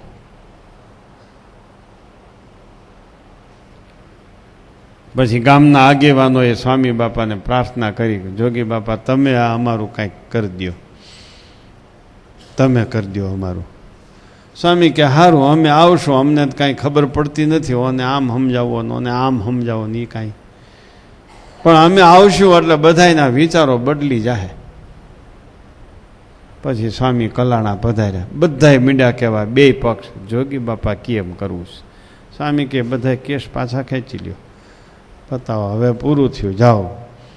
અને અમે કહીએ એમ તમે કર્યું છે. બધાએ સ્વામીની વાત સ્વીકારી લીધી. સ્વામી કે અમે કહીએ એમ કર્યું છે. તમારા ખેતરમાં નહીં ખૂટે, તમારા ખાતામાં નહીં ખૂટે, તમારા ખીચામાં નહીં ખૂટે, તમારી માટલીમાં નહીં ખૂટે, તમારી તેજુરીમાં નહીં ખૂટે, તમારે કોઈ દી વાંધો નહીં આવે, ગમે એવા દુષ્કાળ પડશે તોય. આવો આશીર્વાદ સ્વામી બાપાએ આપ્યો છે.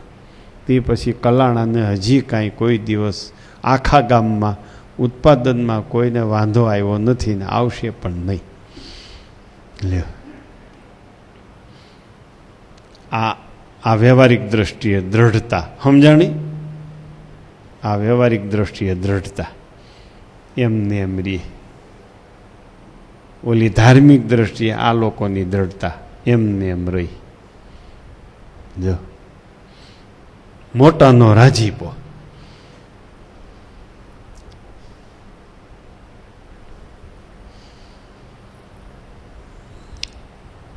બહુ જરૂરી વાત છે કાં? આ વાત બહુ અગત્યની છે. બધાને આનંદ આવે છે ને વાંચવામાં. અને કદાચ થાક લાગશે ને તો સ્થૂળ શરીરને થાક લાગશે, મૂંઝાતા નહીં. સ્થૂળ શરીરને થાક. અને તમારે તો ક્યાં તરત જ ન્યા જઈને 2 દી તો આરામ કરી લેવાના, મને ખબર છે. 2-4 દી તો હાવ આરામ જ કરશો. મારે તો પરબારા કાર્યક્રમો શરૂ કરવાના છે. પરબારા પ્રોગ્રામ ચાલુ થાય અમારે સંતોને. તો તમે જઈને 2-3 દી તો ઠીક, હાલો હવે થાક ઉતારી. અહીંથી કામ ને હોય એ વૈયા જાય, ભાઈ હવે જાય. અમને ખબર હોય શું કામ તો કે આ 5 દીનો થાક ઉતારવો છે. મસાલાવાળી કોફી પીવે, હા, મસાલાવાળો ચા. અહીંયા અમારા મણિભાઈના ચાથી થાક ન ઉતરે, ઓલા ચાથી થાક ઉતરે. અમારા મણિભાઈ ગમે એવી કોફી કરીને આપે તો એની ઓલી કોફી હું પોતે આમ પ્રસાદીની કરીને દે ને બાઈ. આ અમારા મણિભાઈ ચાખ્યા વગેરે આપે એટલે બહુ કોટો નહીં આવતો હોય. ઓલી તો બાઈ ચાખીને દે ને.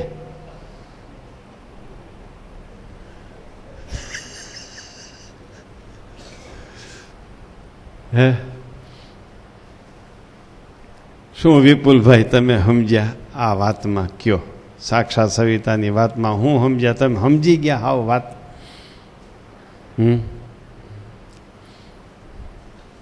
કેવું વચનામૃતનું જ્ઞાન અગાધ છે, વિચાર તો કરો. અને એ વચનામૃત 55માં એના ઉપર સ્વામી બાપાએ આ પ્રશ્ન પૂછ્યો. એ વચનામૃત ઉપર આ પ્રશ્ન પૂછ્યો.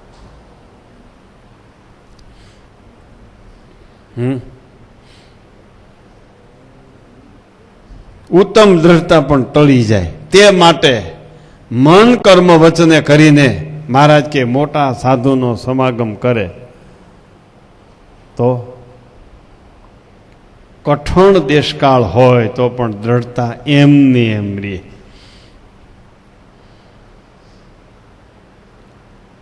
અને મોટા સાધુનો સમાગમ ન કરે, ઉત્તમ દ્રઢતા હોય તો પણ ઇન્દ્રિયોના ગળામાં હાથ નાખીને બેસે કે પાતરિયું ભળવા વેશ્યાઓ એનો સંગ કરે અને ઇન્દ્રિયોના ગળામાં હાથ નાખીને બેસે અને પછી એમ કે કેમ મારી દ્રઢતા એમને એમ ન રહી, એ તો મોટો મૂર્ખ છે. મહારાજ કે ઇન્દ્રિયોએ કીધું એમ કર્યું, મોટાએ કીધું એમ ન કર્યું. ઉત્તમ દ્રઢતા છે પણ ઇન્દ્રિયોનું કયું કર્યું, મોટાનું કયું ન કર્યું. એટલે ઉત્તમ એ જ મોટો દેશકાળ એને આવ્યો. પોતાની ક્રિયામાં રુચિ થઈ, મોટાની ક્રિયામાં રુચિ નથી એ જ મોટો દેશકાળ એને.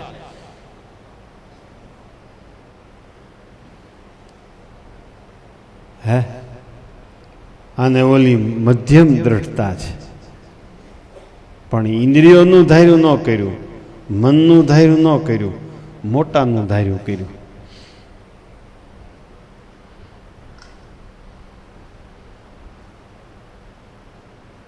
હે એટલે એની દ્રઢતામાં એમને એમ સ્થિરતા રહી ગઈ.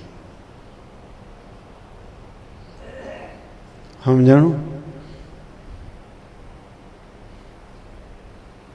સત્સંગમાંથી જાય એવો ન હોય એ વયો જાય. જો આવું સંપ્રદાયમાં બને છે ને, સત્સંગમાં રે એવો ન હોય એ રહી જાય.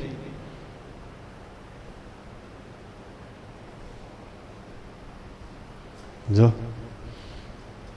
આનું કારણ શું? અંત્યના 29માં વચનામૃત પ્રમાણે ધર્મ જ્ઞાન વૈરાગ ભક્તિ વાળાનો સંગ છે.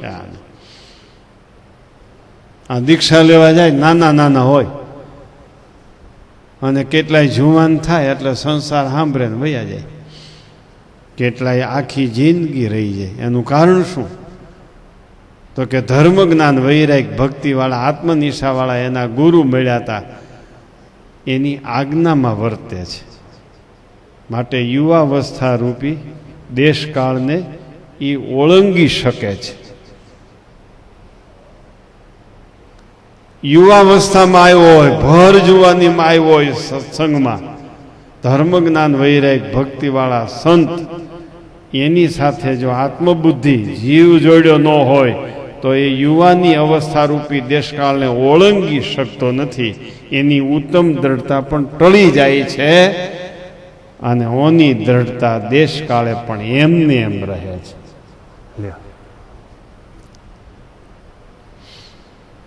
આવી વાત છે. સરસ. સત્સંગમાં દાસ થતા રહેવું. દાસ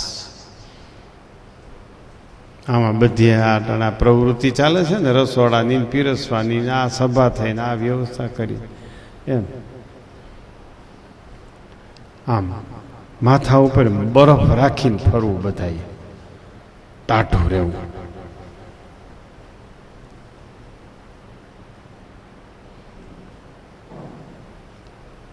એક ભક્ત આમ કહેતા હોય, એક ભક્ત આમ કહેતા હોય, હાલો આમ કરીએ. પછી આપણી વાત સાચી છે છતાંય આપણે મૂકી દીધી, તો એ ક્રિયાનું પરિણામ આવે ત્યારે એને કબૂલ કરી લેવું જોઈએ કે ભાઈ તમારી વાત સાચી હતી હો, મારી વાત ખોટી હતી, તમે કીધું એમાં આયોજન કર્યું તો સરસ થાત. દાસ થતા શીખવું. બીજું એક ખાસ વાત એ છે, તમારો પૂજાનો પહેરવેશ અને નાવાનો પહેરવેશ અમને ગમતો નથી.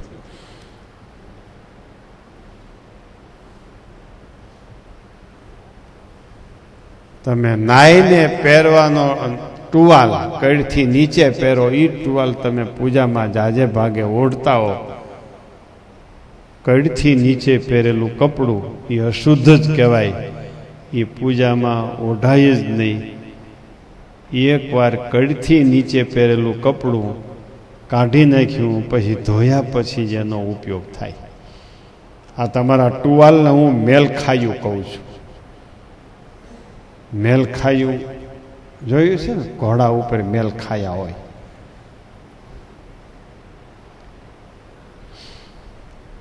ટુવાલ કેટલા પહેરે છે નાઈને? નાવાના કપડાં બદલાવવામાં ટુવાલ કેટલા પહેરે છે? ઊંચો હાથ કરો જી. ઝાઝા ટુવાલ પહેરે છે. ટુવાલ નો પહેરાય.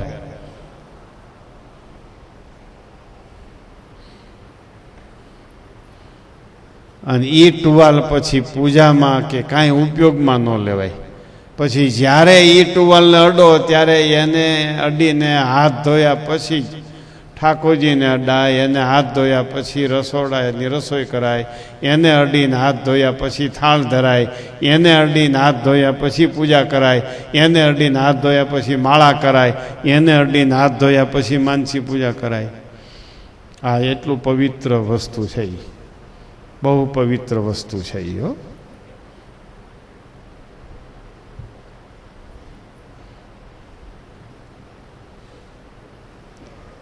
બે ધોતિયા રાખો વારા બદલાવ કા નાવા માટે, અથવા તો રેશમી ચાદરું રાખો. રેશમી ચાદર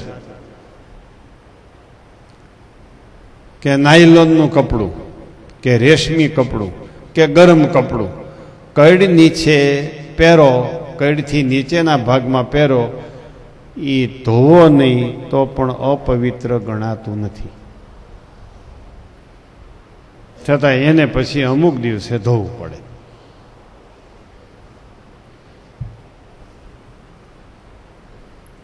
ધોતિયા પૂરા રાખો. નાવામાં પૂરું ધોતિયું રાખો. લાલ ગમછા છે એ ક્યાંય હાલે જ નહીં તમારા. લાલ ગમછા જે તમે પહેરી નાવ છો એ રીત જ ખોટી છે.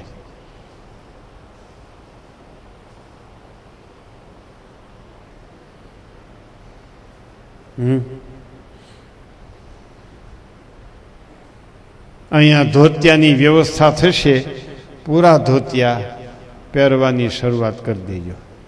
ધોતિયા પહેરતા હો નાવામાં પૂજામાંથી, ધોતિયા ઘણાઈને બદલાવવા પડે એવા હશે. પૂરું ધોતિયું જોઈ, પાછળ છેડો ખોસીને પાટલી વાળવી જોઈએ, આગળ છેડો ખોસીને પાટલી વાળીને ચારેય છેડા ખોસાઈ જાય એ વિશિષ્ટાદ્વૈત મત સિદ્ધાંતનું ધોતિયા પહેરવાની રીત. વિશિષ્ટાદ્વૈત મત સિદ્ધાંતમાં ચારેય છેડા ખોસાઈ જવા જોઈએ. આ એકોય છેડો બહાર ન રહેવો જોઈએ આગળ પાછળનો. વ્યવસ્થિત ધોતિયું એટલે ધોતિયું. આપણે કેટલું 4 મીટરનું હોય ને, 4 મીટરનું ધોતિયું જોઈએ બધાય, નાવાનું અને પૂજાનું. એ વ્યવસ્થા રમેશ ભગત કરશે તમારા ધોતિયા વિશેની. હજી તમને એ સૂચના આપવી ઘટશે ત્યારે. અને ધોતિયા અહીંથી મળશે. ધોતિયાની કિંમત ઓછામાં ઓછી નક્કી કરજો. એમ છતાંય એમનેમ લઈ જાય અને એમનેમ દેજો. પહેરવેશ બદલી જવો જોઈએ. ઓફિસ વાળી સાંભળ્યું ને ભાઈ, ધોતિયાની કિંમત ઓછામાં ઓછી નક્કી કરજો. હા, હે આવે એ ભાવે દો, ઓછે ભાવે દો, એમનેમ દઈ દો. એ જો ધોતિયા પહેરતા હોય તો ભાઈ ભગવાન જ પહેરવા હો. વળે કે આમ કરતા હતા પૂર્ણાહુતિ ભગવું આવે નહીં. ભગવું પહેરો એવું ક્યાંથી ભાઈ તમારું ભાઈ હોય.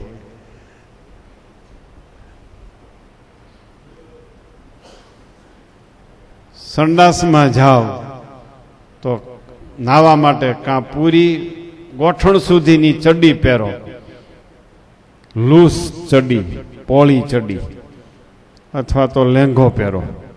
એની નાડીઓ એવી રાખો કે પાણી લીધા પછી ડાબો હાથ એને અડાડવો ન પડે, અને એ ચડ્ડી અને લેંઘો આપોઆપ પહેરાઈ જાય એકાથી. પાણી લીધા પછી ડાબો હાથ ક્યાંય અડાડાય નહીં. એ પછી કાંધીએ રાખવા જેવો થઈ જાય, ક્યાંય એને વપરાય નહીં. પછી સંડાસનો દરવાજો ઉઘાડવામાં ડાબો હાથ નો અડાડાય, જમણાથી અડાડાય. પાછો સંડાસનો દરવાજો બંધ કરવામાં ડાબો હાથ નો અડાડાય. પાવડરથી હાથ ધોવો તો હરખા હાથ ધોવાશે. ડાબો હાથ 10 વાર ધોવો, જમણા હાથથી એને પાવડર આપો. વાટક્યામાંથી ગેંડી ઉપર પાવડર નાખવો હોય તો જમણા હાથથી, ચમચી રાખીએ છે ને ત્યાં ઉતારામાં, ચમચીથી જ્યાં હાથ ધોવાનો પાવડર મુકાય છે ત્યાં મૂકો, અને પછી જમણે હાથે 10 વાર ડાબો હાથ ધોવો ઘસીને. જે હાથનો જે ભાગ ખાસ વપરાતો હોય પાણી લેવામાં, ઈ ભાગને ખાસ તમે ઘસો. આ ભાગ કે આ ભાગ, વેટલો ભાગ, હથેળીનો ભાગ, જે ભાગ ખાસ વપરાતો હોય એને ખાસ ધોવો. પછી 2 હાથ ભેળા કરીને 7 વાર ધોવો, 17 વાર હાથ ધોવો. ત્યારે સંડાસ જઈને તમારા હાથ પવિત્ર થયા. બધી સૂચનાઓ લખી છે, બધી જનરલમાં સૂચનાઓ લખી છે, સ્પેશિયલ ઉતારામાં સૂચનાઓ લખી છે. સૂચનાઓ વાંચજો અને સૂચનાઓ અમલમાં લેજો. ઘરે ગયા પછી પણ એમ જ વર્તજો, એમ જ રહેજો.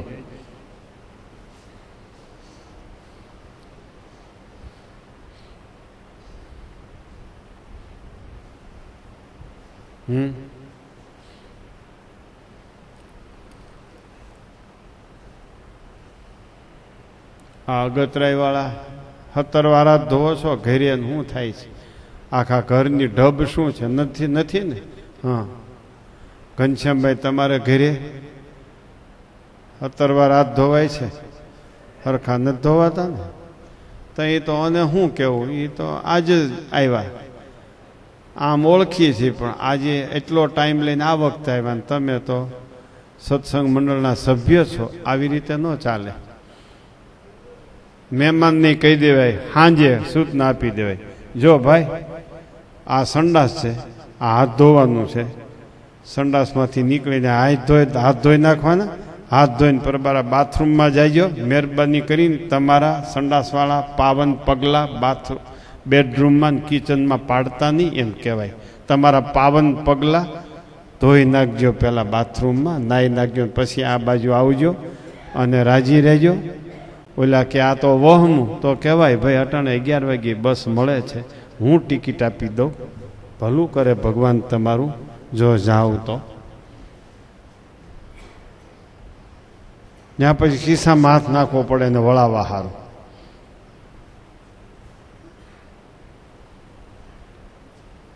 મોબતિયાનો ધર્મ રહેતો નથી. લોકલાજવાળાના નિયમ ટકે નહીં, યાદ રાખજો.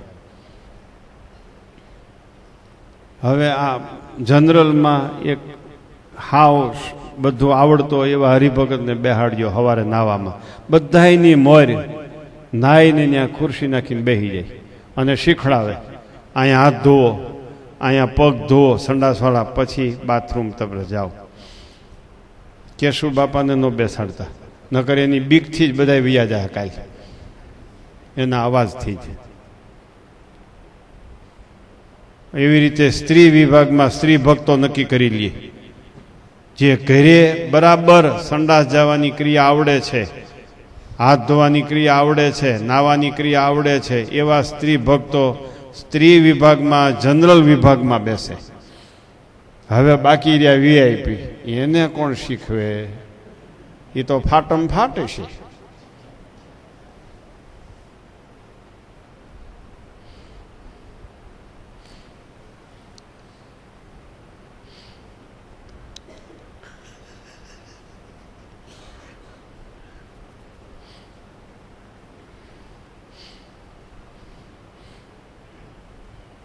મહેમાન તમારે ત્યાં આવે તો એને એ આવ્યા પહેલાં જ એને ખબર પડી જવી જોઈએ કે ત્યાં આવી રીતે રહેવું પડશે, એમ માનીને આવે.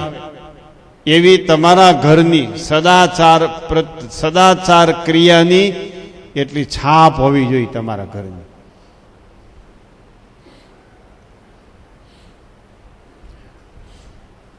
આ બહુ રૂપિયાવાળા છે ને એને ત્યાં હું જાઉં છું, એટલે હું જોઉં છું કે આ ડાઇનિંગ ટેબલ ઉપર જે અથાણા પડ્યા છે એ અથાણા તો થાળ ધર્યા પછી લેવાતા હશે ને? શું હશે કે એમાંથી થાળમાં ધરાય છે? શું થાય છે રમેશભાઈ? તમે ડાઇનિંગ ટેબલ ઉપર જે અથાણા રાખો છો સુરેશભાઈ, એ થાળ ધરવાનું અથાણું છે કે ખાતા ખાતા લેવાનું? ખાતા ખાતા લેવાનું અથાણું છે ને, તો થાળમાં ધરાતું હોય છે કે નહીં ધરાતું હોય? હે, એ જુદી બહેણીમાં હોય. એ પાછી આપણને ખબર હોવી જોઈએ કે એમાંથી ધર્યું છે કે નથી ધર્યું, તો આ ડાઇનિંગ ટેબલ ઉપર લેવાય. અથાણું છે એ સ્વાદમાં પ્રધાન છે. સ્વામી બાપાએ એમ કીધું છે કે અથાણું ન ખાવું, અથાણું ખાવું ને તો અડધી રોટલી ઓછી ખવાય. તો આ હું કોથળો થોડોક અધૂરો રહે, મોઢું બંધાય એવો. અને અથાણું ખાવ ને તો માંડ માંડ સિવાય એટલો કોથળો ભરાઈ જાય. કા એટલું આમાં ઠાહી ઠાહીને ભરે.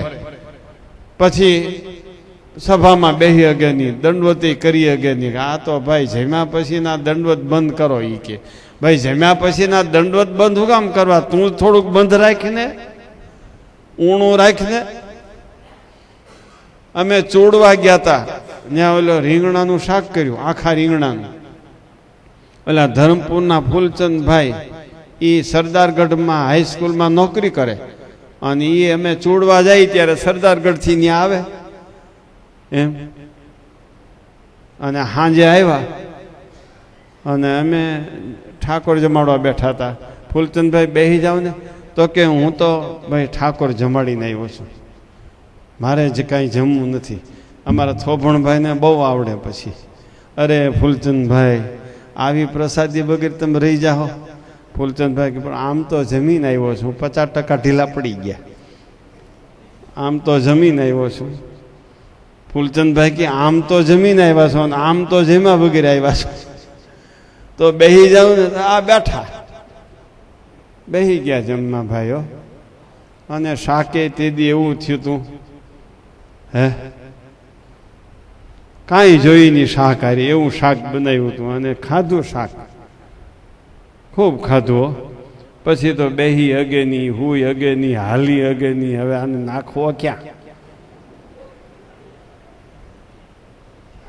અમે આવો સભામાં આવો, અરે પણ બહુ થઈ ગયું છે. હું બહુ થઈ ગયું? મેં લડાવ્યા પછી હું બહુ થઈ ગયું? તો કે શાક બહુ થઈ ગયું છે. હું કહું અમારે તો બહુ નથી થઈ ગયું. હે સ્વામી, તમારી વાત જુદી ને, અમે તો ગ્રસ્ત થઈ માથે બેઠા એટલે પૂરું. એ કે મને જામો પડી ગયો હોય. એ કે જમ્યા પછી બધા કહેતા હતા જામો પડી ગયો, પછી સભા ટાણી જામો પડ્યો. નો બેહી અગે, નો હાલી અગે, નો ઊભી અગે. મેં કીધું આને ઓલા જરાક સોડા બોડા કાંઈક પાવતો, થોડાક ઓડકાર બોડકાર આવે ને આમ, હે ક્યાંકથી ખુલાસો થાય તો.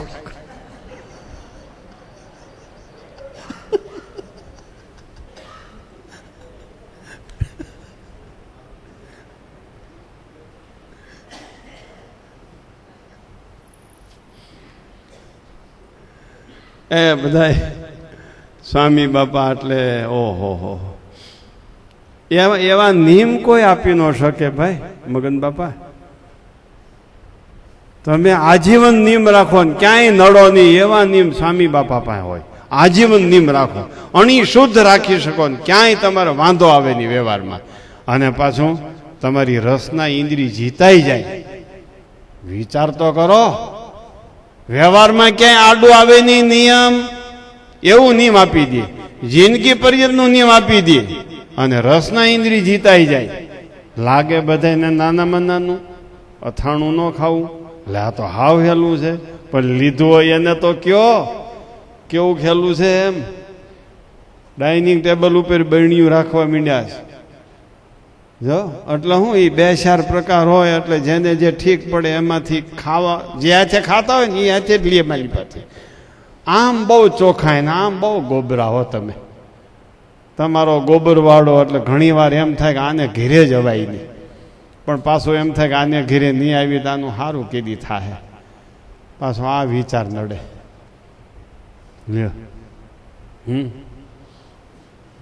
અથાણું ન ખાવું, આવા નિયમ સ્વામી બાપા દેતા. આ સામાન્ય લાગે છે ને મગન બાપા, એ લ્યો ત્યારે ખબર પડે, પણ રસના ઇન્દ્રિય જીતાઈ જાય. અથાણું છે એ રસાસ્વાદને વૃદ્ધિ કરનાર છે. એમ એટલે નાવાની ક્રિયા બરાબર બધાય શીખવાનો પ્રયત્ન કરજો. ગમે એમ ભાઈ લબડ હબડ તમે તમને બગાડો છો પાણી લેવામાં. હરખા હાથ ધોતા નથી, હરખા હાથ ન ધોવો પછી નાવા જાઓ એ હાથે બરાબર ડાબે હાથે જ આમ પાણી લઈને મોઢામાં નાખે. હરખો ધોયો તો નથી તમે. તમારા નખ કેવડા છે, નખ વધવા ન દેવાય. નખમાં ગોબરવાળો રહી જાય. વધેલા નખ હોય તો એક એક નખે આમ આમ કરી કરીને હાથ ધોવો પડે. આમ નખથી નખમાં આમ કરીને હાથ ધોવો પડે. કરીએ ધ્યાન રાખજો, મહિને 1-1 કિલો નરક ખવડાવી દે ન કર. 1 કિલો તો મહિને નરક તમારા પેટમાં ઘાલી જ દે હે.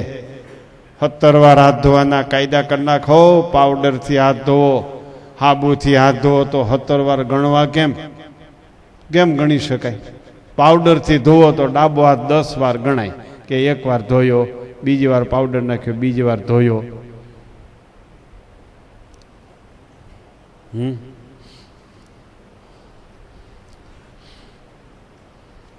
ત્યાં બધી સૂચનાઓ છે.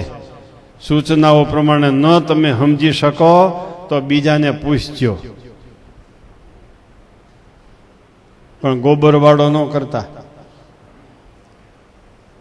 સારું લ્યો, હવે આપણે સમાપ્તિની આરતી અને સંધ્યા આરતી બે સાથે કરી લઈશું. પછી બધાય ઠાકોર જમાડવા ભોજનાલયવાળાનો આદેશ થાય પછી બીજી કાંઈ સૂચના હોય તો